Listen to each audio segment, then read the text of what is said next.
അപ്പോൾ ഇതെന്താണെന്നല്ലേ, Dubai fish മാർക്കറ്റിൽ പോയാൽ നമുക്ക് ഒരുപാട് ഷെൽ ഫിഷ് കാണാൻ പറ്റും. ഒരുപാട് ഇങ്ങനെ നമ്മുടെ നാട്ടിലെ കക്കയിറച്ചി പോലുള്ള. അപ്പോൾ ഇത് കഴിക്കണമെന്ന്, പച്ചക്ക് കഴിക്കണമെന്ന് കുറേ നാളായിട്ടുള്ള ആഗ്രഹമാണ്. ഒരു 5-6 വർഷമായി പോകുമ്പോഴൊക്കെ ഇത് കഴിക്കണം എന്ന് ആഗ്രഹിക്കും, പക്ഷെ നടന്നിട്ടില്ല. അങ്ങനെ ഓയിസ്റ്റർ കഴിച്ചു ഫൈനലി. അപ്പോൾ ഇതാണ് ഓയിസ്റ്റർ. നമ്മൾ നാട്ടിലെന്തോ മുരുന്ന് അങ്ങനെ എന്തോ പറയും തോന്നുന്നുണ്ട്. ഇവിടെ നമുക്ക് ലൈവായിട്ട് പ്രോണും ഓയിസ്റ്ററും അങ്ങനെ പലതും നമുക്ക് ലൈവായി തന്നെ കിട്ടും. അങ്ങനെ ബ്രദറാണ് ഫസ്റ്റ് കഴിച്ചത്. ആളിതിപ്പോൾ ഫസ്റ്റ് തന്നെ കഴിച്ച് കഴിഞ്ഞതിന് ശേഷം ഞാൻ കഴിക്കാൻ തീരുമാനിച്ചു. മനോടിന് ഇതൊക്കെ നോക്കി നിൽക്കുന്നുണ്ട്. ആളെ അഭിപ്രായത്തിൽ ഈ പച്ചിറച്ചി കഴിക്കുന്നവർ മനുഷ്യന്മാരുടെ കൂട്ടത്തിലല്ല കാട്ടുവാസികൾ എന്നാണ് പറയുന്നത്.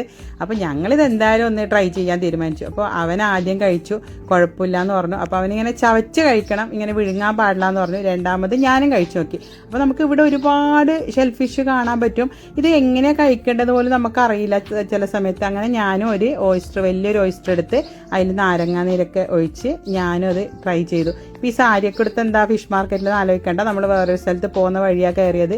പക്ഷെ നല്ല ടേസ്റ്റായിട്ടോ, ഒരു സിങ്കിൻ്റെ ടേസ്റ്റ് ഉണ്ട്, എന്നാലും കുഴപ്പമില്ല, നല്ല ടേസ്റ്റാണ്. നമുക്ക് പച്ചിറച്ചി കഴിക്കുന്ന ഒരു ഫീലൊന്നും തോന്നില്ല. ഇനിയൊന്ന് കഴിച്ച് നോക്കണം എന്നുണ്ട്. അപ്പോൾ നമ്മൾ അവിടെ നിന്ന് കുറച്ച് ഫിഷൊക്കെ വാങ്ങി. ഇവിടെ നമുക്ക് പല ടൈപ്പിലുള്ള ഫിഷുകൾ കാണാൻ പറ്റും. പച്ച, നീല, മഞ്ഞ, അങ്ങനെ ഇതൊക്കെ എങ്ങനെയാണ് കഴിക്കേണ്ടത്, എങ്ങനെയാണ് മുറിക്കേണ്ടതെന്ന് പോലും നമുക്ക് അറിയാത്ത ടൈപ്പിൽ. അങ്ങനെ നമ്മൾ കുറച്ച് ഫിഷൊക്കെ വാങ്ങി തിരിച്ചു വന്നു. അപ്പോൾ ഒരു ഓയിസ്റ്ററിന് 10 dirhams ആണ്. അപ്പോൾ നിങ്ങൾക്ക് പറ്റി വെച്ചാൽ നിങ്ങളൊന്ന് ട്രൈ ചെയ്ത് നോക്കണം. നമുക്ക് ഇങ്ങനെയുള്ള വെറൈറ്റികളൊക്കെ ഒന്ന് ട്രൈ ചെയ്ത് നോക്കണ്ടേ. അപ്പോൾ ഓക്കെ, ബൈ.